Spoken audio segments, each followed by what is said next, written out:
Esmu Elita Patmalniece, māksliniece. No sākuma es biju modes māksliniece.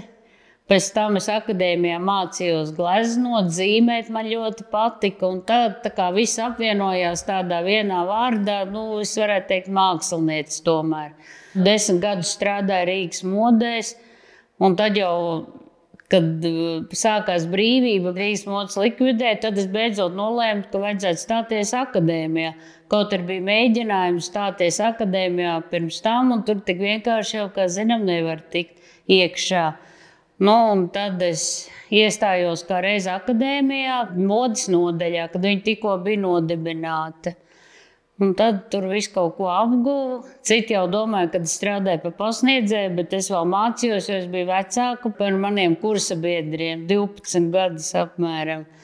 Lūk, un tad es pabeidzu dizaina nodaļu, modes to nodaļu, un it kā pa modu man viss bija skaidrs, jo es 10 gadus jau biju nostrādājis un tā, veidojis kolekcijas un visu kaut ko, un tad es turpināju pie Aleksija Nūma un Kaspara Zariņa gleznotājos, un pēreiz uzrakstīju arī maģistra darbu, modes un mākslas mijiedarbība. Par cik es gribēju turpināt vairāk tā kā gleznot, un tā man patika krāsas un visu. Es esmu apzīmējis gan traukus, gan audumus, visu kaut ko, bet tā ir tāda gaistoša māksla, kad viņa tā, izzūd vienkārši, un tu nevari tā profesionāli noturēt uz tās krūzītes vai uz tā auduma. Un tad es gaidīju, un beidzot redzu, kā pienāca tādi laiki, kad es varu uzdrukāt audumus, es varu apzīmēt traukus, es uzlieku, un tas paliek. Bet šeit viss sākās ar to zīmējumu. Es uzzīmēju vienkārši ar tušu, un tad es varu likt gan uz krekliņiem, gan uz traukiem. Un tas ir ļoti labi tā kā māksliniekam, kas grib kaut ko tā vienkārši, nevis ar roku apzīmēt, to roku to esi veidojis, bet tad tu vari gan lielāk, gan mazāk, gan uz traukiem, gan uz krūzītēm un visu kaut kur uzlikt. Gan uz griestiem, gan uz sienas, gan tu vari apzīmēt, visas malas. Tagad ir mani trauki redzami Rīgas porcelāna muzejā skatlogos, laikam, lai pievilinātu publiku, jo tur viņi ir daudz, un sadarbība ar Dekola servisu, pat neatceros, kā tas sākās, vienkārši man uzrunāja, vai es negribu izveidot kādu trauku. Man liekas, viens no pirmajiem bija šis, kad es uz Ziemassvētkiem tā kā izveidoju tādu sirdi. Tas varbūt arī mēs ar Ligiju. Pirmā, kas man uzrunāja, viņa strādāja Dekola servisā, izveidosim traukus. Mēs ar viņu bijām ceļojumā Meksikā, kas man ļoti patīk. Meksiku man uzrunāja, un pēc tam viņi saka, vai nevar kaut ko uz traukiem, un es to varu teikt, tā meksikāņu sirds, ko es izveidoju gan melnu, gan sarkanu, un bija tādi šķīvi vienkārši.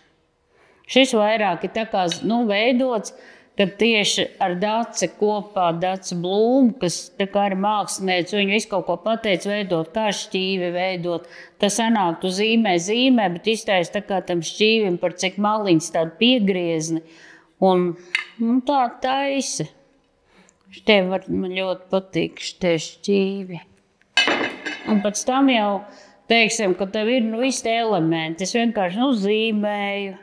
Man pat bijusi arī galerija, šī ir arī, kad visa tāda melnbalta tu uztais, un tu vari likt gan uz audumu, gan uz sienām, un tad ar šķīviem. Šeit ir Romas tēma. Tā. Vispār, ko tik tu nevari izdarīt? Vajag cilvēkam vienkārši kaut ko domāt, un tu vari visu dabūt gatavu. Tēlus, te ir tāda tēla, kaut kas tev iepatīkās. Piemēram, manus tēlus es meklēju, arī var teikt dzīvē, tas, ko tu ieraugi ceļojumos un kaut kā.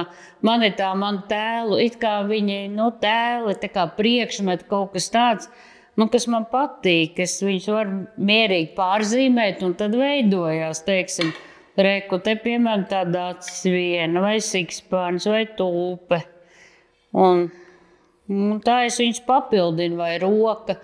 Vispār, man liekas, man ir tie tēli banālākie, kādi vien var būt, bet, es nezinu, man kaut kā viņi patīk, un citiem arī patīk, tad Bet visu laiku jādomā. Tad es biju atkal daudz ietekmējis ar no ceļojumiem. Tad es biju Grieķijā, un tad man sagribējās uzzīmēt tos grieķu dievus. Kaut arī jau pirms tam šeit man ir kaut kāda kolona, tad tāds, bet kāda viņi man sanāk. Bet es tieši gribu vēlreiz pārlasīt visus mītus un leģendas un radīt kaut kādu tādu kolekciju.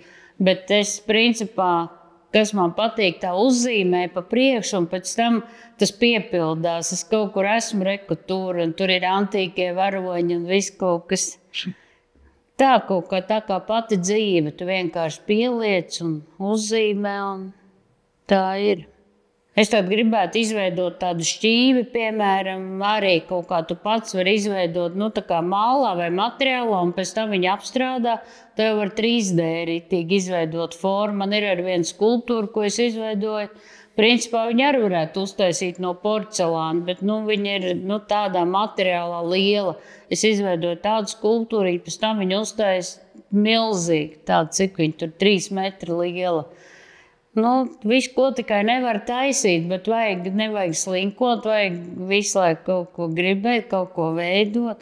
Tad es gribētu iztaisīt, varētu ar roku apzīmēt kādu lielu vāzi, tad izveidot šķīvi savu kaut kādu.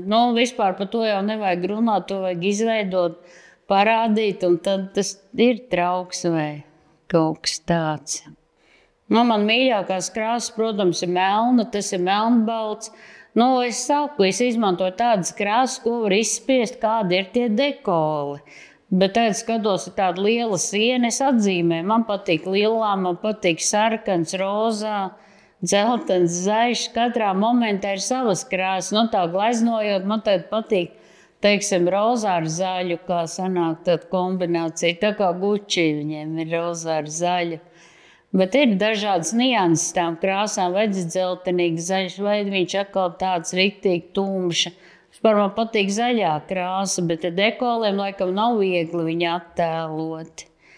Bet tad es domāju, teiksim, kā tu ēd no tiem traukiem, vai kāds tev patīk. Tad es apstājos pie tā melnbaltā, kas vislabāk patīk.